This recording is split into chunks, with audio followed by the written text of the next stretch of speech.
transfer portal. Right. That's just kind of the thing. So I think that ultimately being able to tell these kids tonight, hey, here's the deal for Coach Steele, who we all anticipate to be the interim head coach, to step in front of them, maybe calm a little nerves. I think you have a better chance to potentially not have mass exodus. Whereas if you had done this virtually, where they're around family and friends, and let's face it, I know if I told my mom, she's gonna get emotional about something like this. Right. That's how that's gonna work. So I think this has a much better chance to kind of stabilize potentially. We'll see. And we'll talk with both of you guys about this, but Brent, and we've discussed this at length, what a difference a year makes. Last year was Tennessee winning 6 straight games. They win the first 2 of this season. They had won 8 in a row, and then the roof caves in. They lose 7 of their last 8 to finish 3-7. There's an internal investigation. It's kind of mind-boggling and head-shaking when you think about what this program, the ups and downs, the roller coaster ride that this football program has taken over the last decade. Well, there's no question, and I mean, nothing epitomizes that more than the last 15 months of this program. Right. Everybody was wondering last, December, January, you got to get Coach Pruitt a raise because you might lose him. Who you're going to lose him to? What happens? He's going to be on Alabama's wish list and all this other stuff. To now we're at the point where it was just an abysmal season on the field, and now you're in a situation where you don't have a head coach. You don't have an AD in place to make the hire of a new head coach at this point in time. You got a lot on, what in the world? And I think that's going to be the narrative out there today is what in the world is going on at Tennessee. Yeah. And I think that's going to be the narrative till some new hires are made until we get an idea of what this thing may look like from an NCAA standpoint. It's yeah. You're right, Brent. And it's a head-shaking thing, isn't it, Austin? It is. I mean, Josh Ward at the Sports Animal posted the video of Philip Fulmer last year at the recruiting celebration. The Bulls are back. Yeah, they're back looking for another coach, and they're looking for an AD. And so, obviously not ideal. We'll see what the message is from the chancellor later today. We'll see what the message is from Philip Fulmer later today.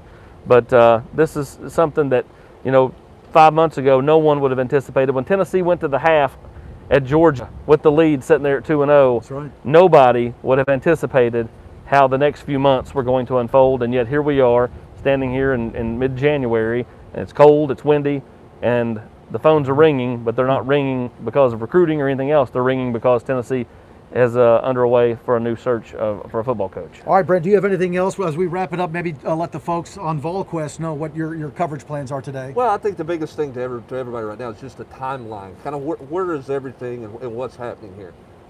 Later today, the chancellor is going to make a statement. Philip Fulmer is going to address the media with a statement about his decision and what's led to this and what things look like moving forward.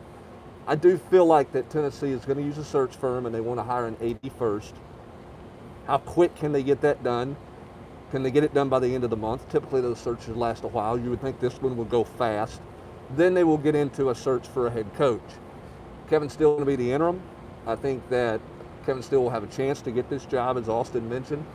What do they look like staff-wise, and what do they do to try to get this team to settle down and go to class on Wednesday, right, and to go about their business and say, hey, give us all a chance to get it settled, and then we'll wait for document releases of what they found in the investigation to find out what this thing could or could not look like from an NCAA standpoint. Yeah, an interesting couple weeks ahead of us here. Yeah, it is. There's going to be much like the anticipation of potentially this would happen today. Kind of led to all the rumors and speculation out there. There's going to be a lot of rumors and speculation that are going to be thrown about what happened, how it went wrong, who's to replace Philip Fulmer, who's to replace Jeremy Pruitt. So a lot of fun for everybody. All right, folks, our coverage continues on VolQuest.com, on WVLT.tv throughout the day. Be sure to check out the WVLT app for the latest information. We will take that news conference for you live on our social platforms at 3 o'clock as we hear from Philip Fulmer and whoever else might be with him inside the Tennessee studios across the way. And of course, we'll be back with you on air on WVLT later today. With Brent Hubbs and Austin Price of VolQuest.com, I'm Rick Russo. Thanks for tuning in.